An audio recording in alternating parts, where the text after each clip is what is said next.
नमस्कार दोस्तों, आपका स्वागत है हमारे YouTube चैनल पर। मित्रों, मैं उम्मीद करता हूं कि आप सभी अपने घर पर सुरक्षित होंगे, कुशल होंगे। दोस्तों, हमारा भारतवर्ष औषधियों से पटा पड़ा है और ऐसी ही अनेक औषधियां हमारे भारतवर्ष में प्रचुर मात्रा में पाई जाती हैं, लेकिन हमें आवश्यकता है तो केवल उनके ज्ञान की, उनकी जानकारी की, उनका किस प्रकार से प्रयोग करें और उनका किस प्रकार से लाभ उठाएं। मित्रों, हमारे आसपास बहुत सारी जड़ी बूटियां होती है और जानकारी के अभाव में हम उनका प्रयोग नहीं कर पाते हैं और हम उनको इग्नोर कर देते हैं। तो दोस्तों, आज हम बात करेंगे एक महत्वपूर्ण औषधि के विषय में जिसका नाम है कंटकारी।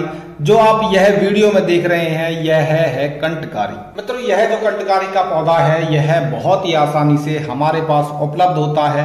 खेतों में, खलिहानों में, घर के पिछवाड़े पर, मेड़ों में बहुत ही आसानी से उपलब्ध होने वाला कंटकारी यह बहुत ही चमत्कारिक पौधा है। आपको यह जहां भी मिले आप इसको तोड़ करके अपने पास घर ले आएं, क्योंकि इसका प्रयोग हम सुखाकर भी कर सकते हैं और इसका प्रयोग हम ताजा भी कर सकते हैं। इसकी पहचान करने का तरीका भी बहुत ही आसान है। इसमें चारों तरफ कांटे ही कांटे होते हैं और इसके जो फल होते हैं वह पक करके पीले रंग के, और जब वह कच्चे होते हैं तो मानो किसी छोटे तरबूज की तरह होते हैं। तो दोस्तों, आज हम बात करेंगे कि हम कंटकारी का किस प्रकार से प्रयोग कर सकते हैं, इसके स्वास्थ्य लाभों को उठा सकते हैं और यह हमारे स्वास्थ्य के लिए किस प्रकार से लाभकारी है। तो दोस्तों, मेरा आपसे निवेदन है कि इस वीडियो को बीच में स्किप बिल्कुल भी ना करें, इसको अंत तक जरूर देखें, क्योंकि यह आपके स्वास्थ्य के लिए बहुत ही लाभकारी सिद्ध होने वाली है। दोस्तों, आइए बात करते हैं कि इसके क्या क्या जबरदस्त फायदे हैं।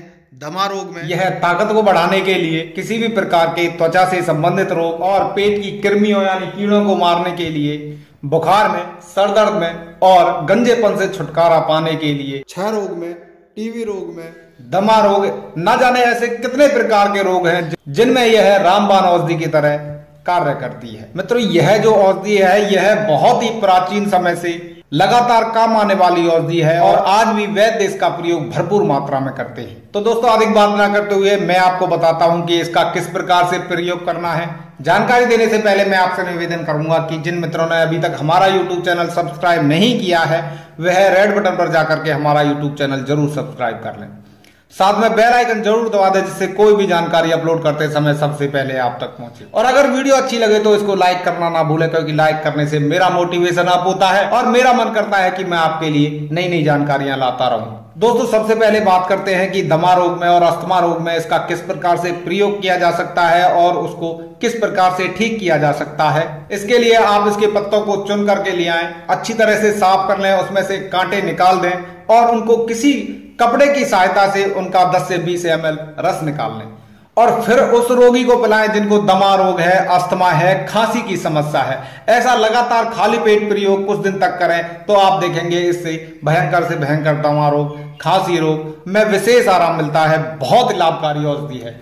मित्रों, यह आपको अगर ताजा ना उपलब्ध हो तो यह बहुत ही आसानी से पंसारी के यहाँ से उपलब्ध हो जाती है, या फिर इसकी जड़ को उखाड़ करके अपने साथ ले आएं, उसको अच्छी तरह से साफ करके और उसको सुखा करके कूट लें और कूटने के पश्चात 1 से 1.5 चम्मच की मात्रा में इसका चाय की तरह काढ़ा बना लें। दोस्तों, इसका काढ़ा लगभग 1 गिलास की मात्रा में बनाएं और उसमें लगभग 2 ग्राम की मात्रा में काली मिर्च और स्वाद अनुसार सेंधा नमक मिला करके, यदि इसका प्रयोग आधा कप की मात्रा में सुबह शाम करते हैं तो आप कुछ ही दिनों में इससे अस्थमा रोग और जो खांसी से परेशान है उनकी खांसी बिल्कुल ही ठीक हो जाती है और दमा रोग में भी यह विशेष लाभकारी होती है। मित्रों, खांसी के लिए इसका एक और अद्भुत प्रयोग है। इसके फूलों को चुन लें और उन जो आप इसके ये फूल देख रहे हैं इनमें से जो पीला पीले फूल है उनको चुन करके और उनको सुखा करके उनका चूर्ण बना लें और उस चूर्ण को लगभग 2 ग्राम की मात्रा में शहद के साथ चाटने से पुरानी खांसी, हिचकियां बहुत ही आसानी से ठीक हो जाती हैं। दोस्तों, आजकल एक और विशेष गंभीर समस्या है कि लोगों के बाल असमय पक रहे हैं, झड़ रहे हैं, गंजेपन की समस्या अधिकांश है। जिन मित्रों को गंजेपन की समस्या है, जिनके बाल झड़ रहे हैं या असमय सफेद हो रहे हैं, पक रहे हैं, वह मित्र इसका किस प्रकार से प्रयोग करें। उसके लिए आप इसके ताजे पत्तों को तोड़ करके घर ले आएं और उनको अच्छी तरह से कूट पीस करके उनका रस निकाल लें। रस निकालने के पश्चात उसमें 1 या 2 चम्मच की मात्रा में शहद मिला लें और उस स्थान पर लगाएं जहां आपको गंजेपन की समस्या है, या फिर पूरे सर पर हल्के हल्के मालिश करें तो यह कुछ ही दिनों में गंजेपन की समस्या से तो निजात दिलाता ही है, साथ में आपके बालों को काला करने के लिए भी विशेष लाभकारी है। मित्र, इसके फलों का भी बहुत ही चमत्कारिक प्रयोग है। आपको कंठमाला है या फिर आपके गले के आसपास सूजन है, तो आप इसके फल को सुखा करके उनका चूर्ण बना लें और उस चूर्ण का लेप बना करके उस जगह लगाएं जहां आपको सूजन है, चाहे वो गले के आसपास हो चाहे कहीं भी हो, तो यह उस सूजन को कुछ ही दिनों में ठीक कर देता है। दोस्तों, इसके फलों को चूर्ण को यदि आप अपने दांतों पर प्रयोग करते हैं, जिन दांतों में कीड़ा लग गया है, तो यह उस कीड़े को मार करके बाहर निकाल देता है, दांतों की कैविटी को खत्म करता है, मसूड़ों की जो सूजन है, पायरिया की समस्या है, उसको भी ठीक करता है। लेकिन आप इसका प्रयोग मंजन की तरह उंगली की सहायता से धीरे धीरे मसाज के माध्यम से करें। दोस्तों, यह टीबी में भी विशेष लाभकारी है। जो तपेदिक है यानी क्षय रोग है, यह बहुत ही भयंकर रोग है और इसकी समस्या के निदान के लिए यह कंठकारी के जो फल हैं यह विशेष लाभकारी हैं। इसके लिए आपको क्या करना है, इसके फलों को तोड़ करके सुखा करके इनका चूर्ण बना लें और लगभग आधी मात्रा में इसमें पीपली मिला और उस चूर्ण को गाय के घी के साथ लगभग 5 से 6 ग्राम की मात्रा में प्रति सुबह खाली पेट सेवन करते हैं तो कुछ ही दिनों में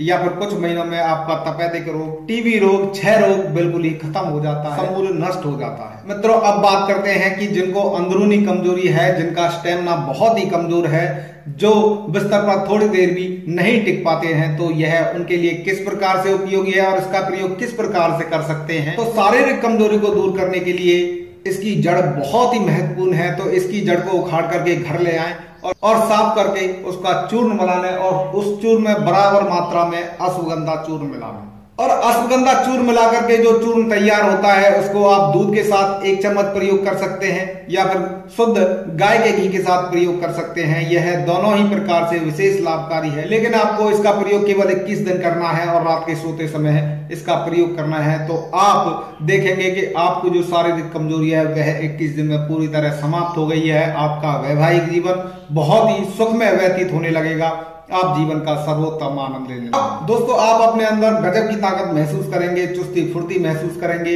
आप अपने अंदर बहुत सारे बदलाव महसूस करेंगे। तो मित्रों, आपको यह वीडियो कैसी लगी हमें कमेंट के माध्यम से जरूर बताएं। मिलते हैं एक और नई जानकारी के साथ, तब तक के लिए नमस्कार।